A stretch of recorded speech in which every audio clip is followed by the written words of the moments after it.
When I use the word faith, people have very peculiar,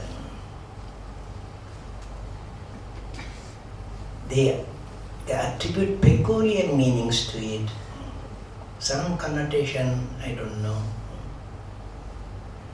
Maybe it's in the natural, everyday dialogue or what. Usually people think faith is belief. Commonly they say.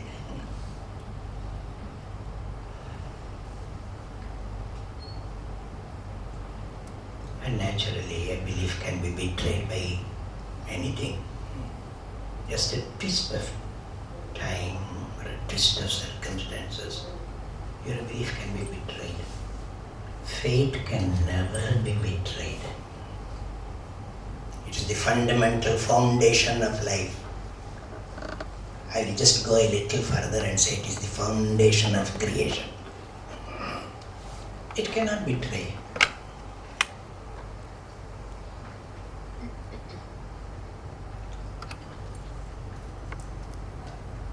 Faith is that inward eye by which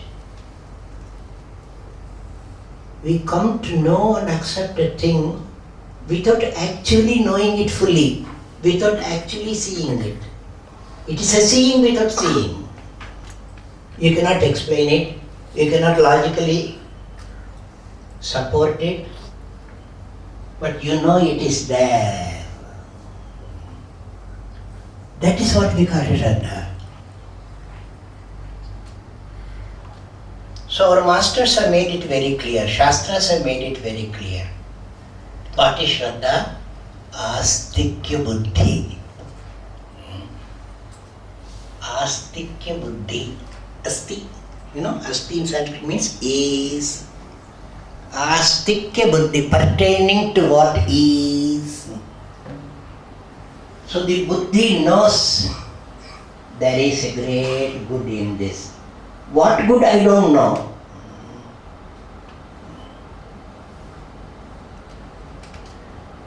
So Shraddha sees the truth. Is. It is. So it cannot cease to be. Nasato vidyate bhavo. That which is can never cease to be. So where is the question of disillusionment? Where is the question of mistaking it? It is. So astikya buddhi can never be deceived. If it is astikya buddhi. So it sees there is something and then it gives you the motivation and the force to move towards it and know clearly. You get the point? There is a reality there and then you realize it. There is a vision of truth and then you move towards it. This will be a successful life. This will be achievement. From this we can understand Shraddhamayoyam Purusha.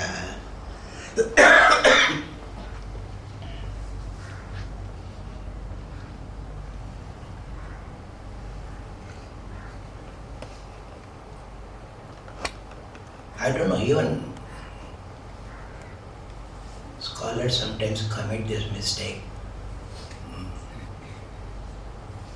A Shraddha is blind if it does not stick to logic, if it is not according to logic.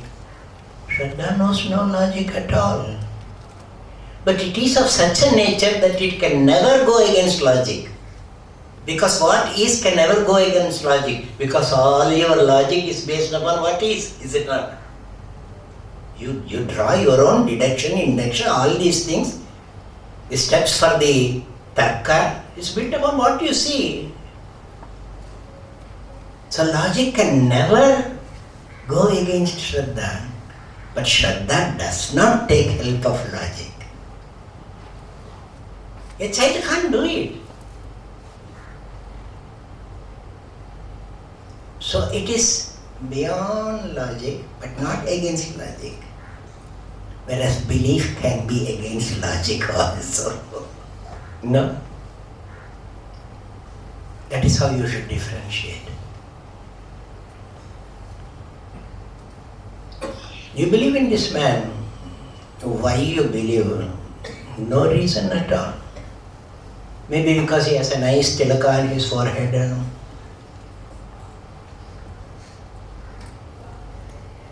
Illogical, no? Nalingam dharmamaho, Bhashikara says in one place. These external signs do not certify that that person has what it signifies. Because he is wearing it outside.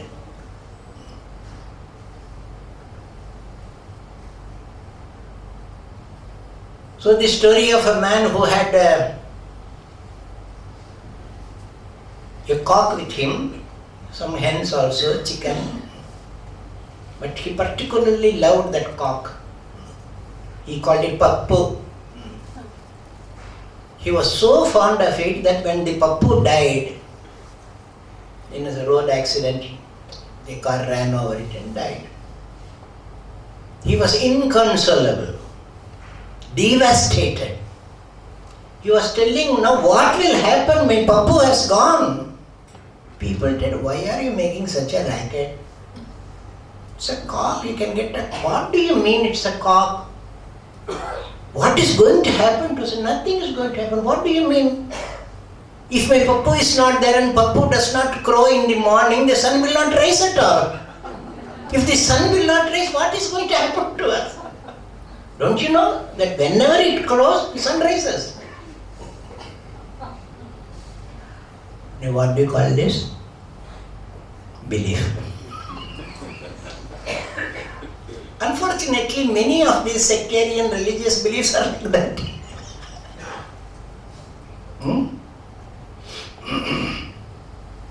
वहाँ जाओ माथा टेको तुम्हारा काम हो जाएगा. This is not faith at all.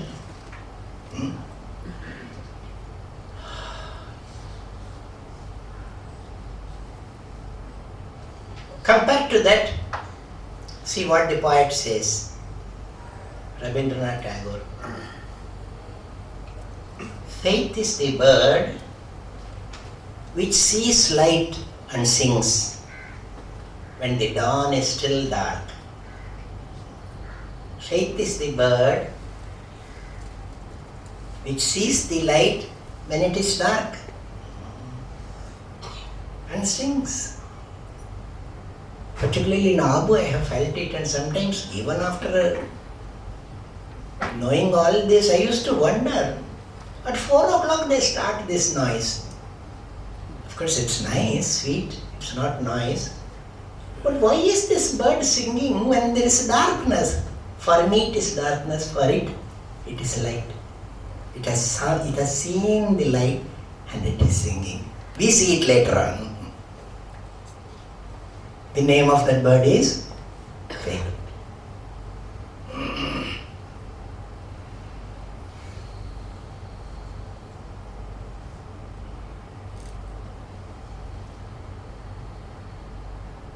I don't know, it may be actually seeing the light or it receives intuitions of the light. Some sparsha, some change in the temperature, something, I don't know, we don't have that beautiful mind of the bird. We think we are very clever. Our senses are very dull. We somehow manage with instruments.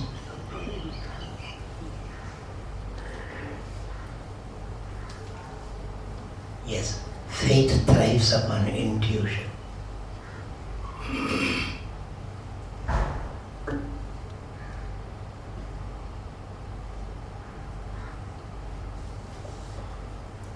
So I apply this sentence, I apply it in my own way. Instead of the bird, I use the mother. Faith is the mother who sees a strong, successful man in the hapless child lying on her lap. Faith is the mother who sees in the child a successful man.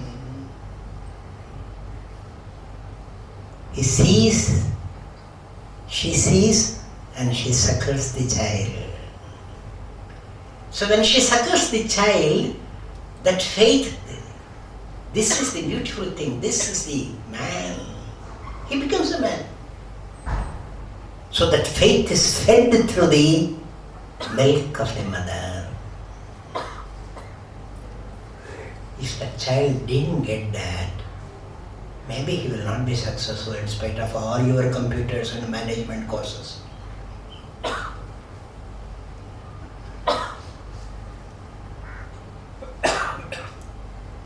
Faith is given to you in life. It comes to you. It is not your imagination. It is not your creation.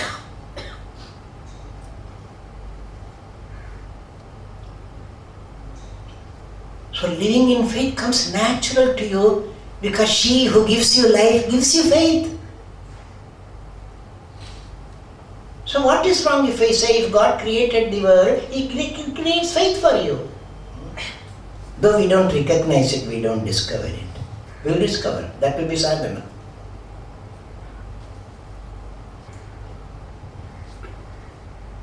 So from various sources of life, just as you get the sunshine and the winds and the waters, just like the fauna and flora all around you, streams of faith come to water your life. They sustain your faith.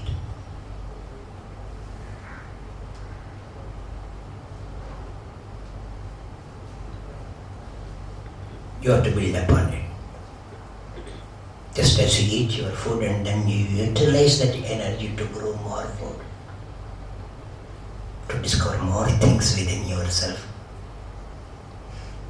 You have to digest that food, is it not? You have to exercise that sustenance, is it not? That will be living in faith.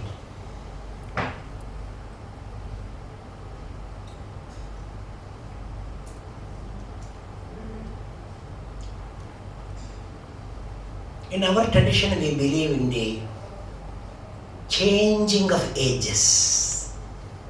Life is changing, life is changing.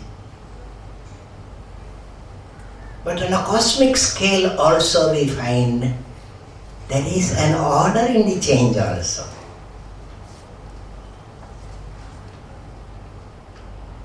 Can you discover an order in the change in your life? No.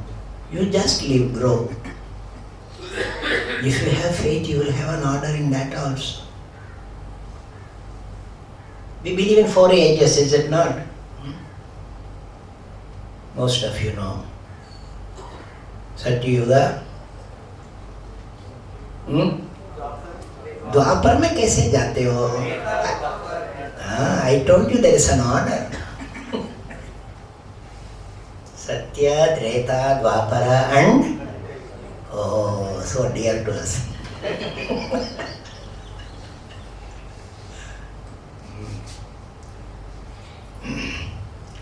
I just looked at it from that viewpoint. What is the meaning of these changes? Now Gautam Bhai will be able to tell you, actually measure and tell you how many years of Satyuga, how many years. So Purana mein diya hua hai. They have measured the ages. So like the day and night coming, and we are able to say much earlier, 2011 morning, when will the sun rise? It was my fault, I didn't see that almanac. We can say, because there is an order. It comes according to the order. These yugas also come according to order. I have a feeling that faith has something to do with that. These changes of time are also according to the supply of faith. If faith is sustained by natural forces, by the human society,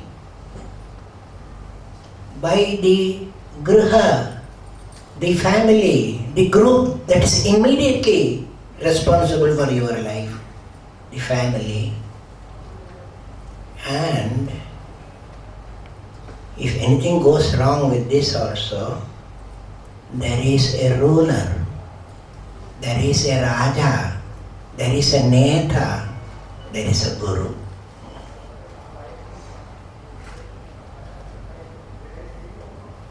I think when all these four sources of faith fail, it is Kali Yuga.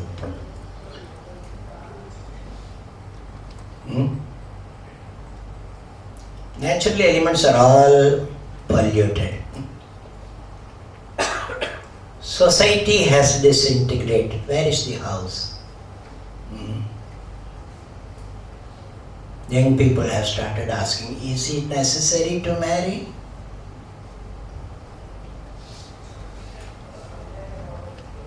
And the kings are gone. Netas are no more netas.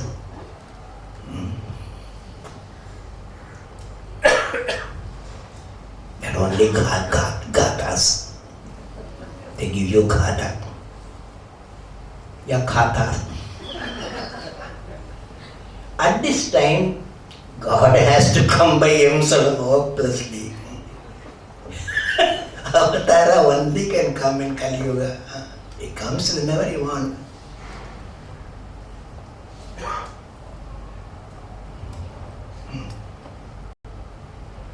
So all these sources are needed to sustain the faith needed for the success in your life. There is a very beautiful example of Rishi Pippalada in the Satyuga. His father, a great Rishi, before he was born, before Pippalada was born,